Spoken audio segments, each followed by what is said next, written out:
आनंद जी महाराज वो रोज सोहनी सेवा करते थे, झाड़ू लगाते थे पूरे वृंदावन में। यत्र तत्र जहां उनका मन करता था उसी कॉलोनी का आज पूरी सफाई करते। सुबह 4 बजे से उनका यही भजन था, यही संध्या थी, यही नाम जप था।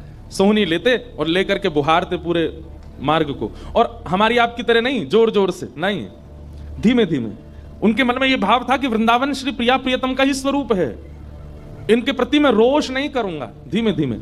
और जब बुहारते थे तो अपने नेत्रों से ध्यान पूर्वक ब्रज की रज को देखते थे। कहीं कोई चिन्ह दिख जाए, कहीं किशोरी जी के चरण रज दिख जाए, कहीं ठाकुर जी के चरण दिख जाए।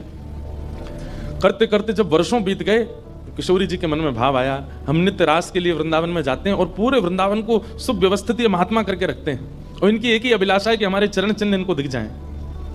तो एक दिन किशोरी जी ने उनको अपने चरण चिन्ह का दर्शन कराया। वो चरण चिन्ह देख करके उनके मन में विश्वास हो गया कि हे श्यामा, जो चरण चिन्ह है इसका मतलब चरण भी है, और चरण है तो मतलब आप भी हो। जब चरण चिन्ह तक ले ही आई हो तो आप अपने दर्शन भी करा दो।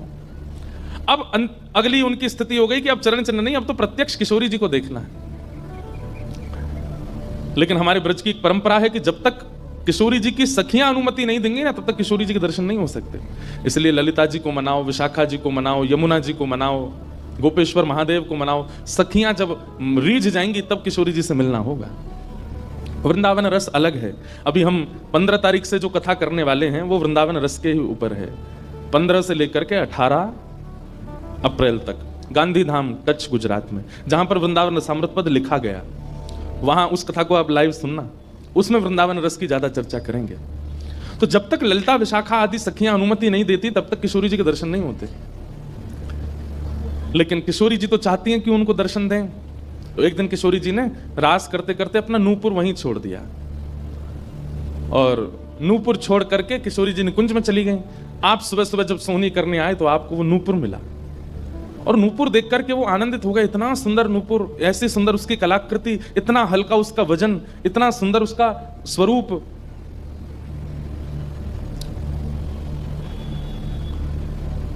आपके मन में भाव आया कि कोई बड़े घर की लाली होगी, उसका रह गया होगा, मैं रख लेता हूं, कभी कोई मिलेगा मांगने आएगा कि भाई हमारा नूपुर दो तो मैं दे दूंगा। आपने वो नूपुर अपने पास रख लिया। नूपुर से दर्शन किशोरी जी ने कईयों को कराए। इसलिए वृंदावन में जब चला कीजिए ना, बहुत ध्यान पूर्वक देखते हुए पृथ्वी को चला कीजिए, क्या पता क्या मिल जाए। सूरदास जी को भी नूपुर से ही दर्शन हुए किशोरी जी के, और आज इन महापुरुष को भी हो रहे हैं। मुझे नाम स्मृति में नहीं आ रहा है, शायद संभवतः श्याम चरण दास जी नाम था। तो नूपुर को अपने पास रख लिया। किशोरी जी का नियम है कि जब रास में जाती हैं तो सब सखियां उनका श्रृंगार करती हैं, और एक एक